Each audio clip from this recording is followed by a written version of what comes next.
We offer that the birth center is a clinical rotation site for midwifery students as well as some nurse practitioner students. The majority of our students are nurse midwifery students. All of the students are required to have some type of a labor and delivery nursing background. I interview probably 3 to 7 students every semester to take one position here. So we have a little bit of a unique setup here, in that this isn't the normal clinical rotation that most midwifery students are going to get across the country, just because of it being A, out of the hospital, and B, just being such a small practice. So the students that end up coming here definitely have to have a vested interest and some desire to do something along the realms of out-of-hospital birth in some fashion once they're done with school. We definitely try to make sure that we take the best of the best. Some of them, this is like their second career, and then there are others that are coming right out of school and they got into labor and delivery and fell in love with it and wanted to keep going. We have literally students from all over the country. We make sure that all of the students, before they ever attend a birth, that they must meet the patient in their prenatal course. We want to make sure that they've gotten the chance to meet them and that they're okay with that particular student. It is ultimately up to them, it is their birth, but I honestly find that the students are a huge help and just that added extra benefit. We never let them do anything completely solo. Like, we're always right there, especially at the birth. We put gloves right on with them, we're right there with them.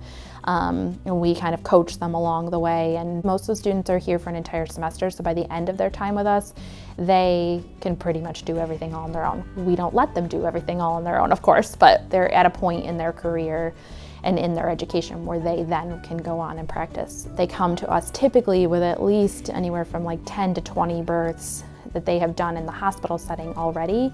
So again, they've had that practice with their hand maneuvers, they've had that practice with helping protect the perineum, they've had that practice with catching babies and seeing patients in the office and labor support and all of those big things. They're just here to add and kind of hone in on their skills and perfect their skills as students right before they kind of go out into the world as a solo provider. Being a student here was a huge piece of who I have become. I wouldn't be here as a provider now if I hadn't have had the opportunity to be here, and so I just am super passionate about making sure that as many students as possible can get the same experience that I've had, just because of how much of a difference it's made in my life. So.